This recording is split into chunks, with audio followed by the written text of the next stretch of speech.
hot on our roof. I hope you can hear me as well. As I said, thank you for joining us. This is a really exciting day whereby we are announcing who will be joining George Russell in our driver lineup for 2019. And I'm delighted to say that that will be Robert Kubica. It's taken a while, as everybody knows, to reach the conclusion that we have today. But that's been the result of a thorough evaluation process we've undertaking for the past few months. But as everybody knows in the paddock, has an amazing spirit, he's got a fantastically tenacious personality, he's hugely passionate about Formula One, that all those the microphone keeps all traits combined to really be a driver that we're really looking forward to working with next year. But obviously more than that, the talent that we know Robert has, we're really excited that he's going to be bringing that to Williams next year. His intelligence in the cockpit, but also his engineering capability as well, we believe is going to really help us drive this team forward as we start a new chapter for Williams in 2019. Well, thank you very much. Well, this microphone's not working brilliantly either. But there are a few cars circulating. I know you guys are going to try. That one's gone as well. Yeah, the bits you can hear. I know you're camera call, so we're going to try when it works. We'll try with one. When cars come by, we will try and go quiet so you can all get a clear recording. But I think that'll be right now. So 2 seconds.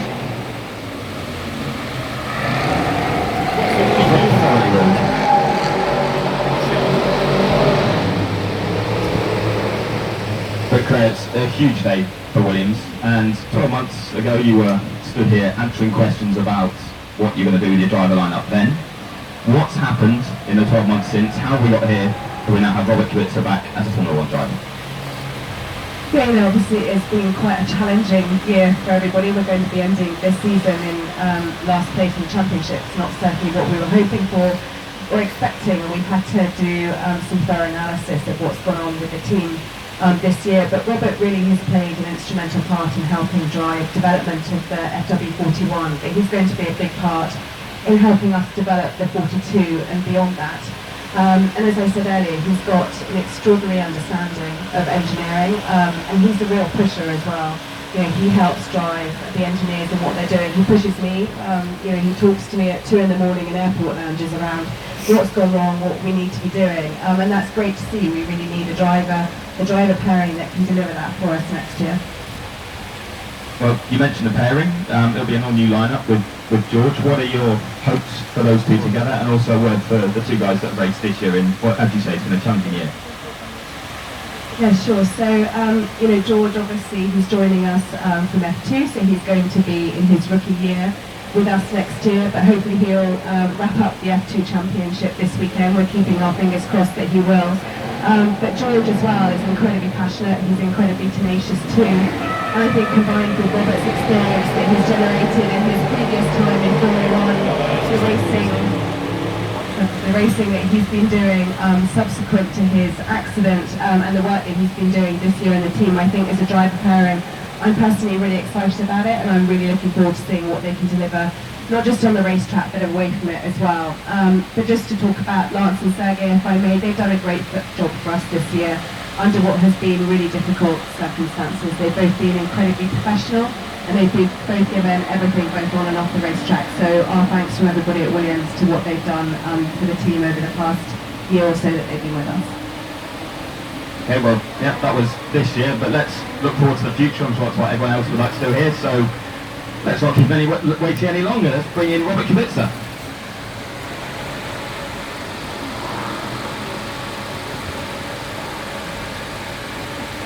Hopefully that microphone will work for you. If not, we'll do it while I'm on. Okay, we'll do it all on this one. Robert, congratulations. Just simply, how does it feel to be back on the Formula 1 grid? Hello everybody. Yeah, it's a great feeling. Of course, a lot of emotions and are behind it. A lot of work. So yeah, delighted to be part of top 20 drivers in Formula 1, and delighted to put my car on the grid next year in Australia. So yeah, thank you for this opportunity to Williams, to Fran, and looking forward definitely. Well, I mentioned to Claire, there were questions about whether you come back a year ago. That's all these guys done. Yeah, 12 months ago, you were here and you were chasing a race seat, but it's been a whirlwind 18 months for you. Can you quite believe your progression since you first got back in the Formula 1 car, and how challenging has it been to get back to this stage?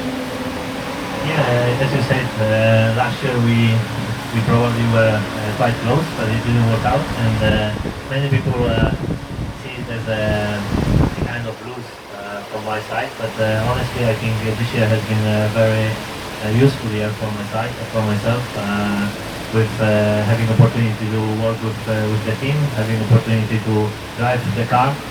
You know, everybody remembers myself from old days, but when I joined last year the team, and when I came here for a test, it was only the second time I have been driving a new generation from one cars.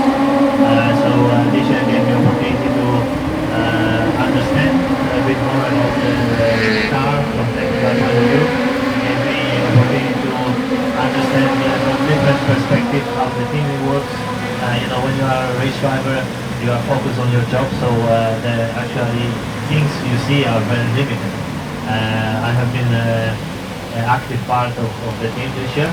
I haven't been racing, but so it gave me a lot of time to see different things, and I think it was very, very useful from maybe not driving perspective, but from teamwork perspective, what it takes, how it works, and what we can do better.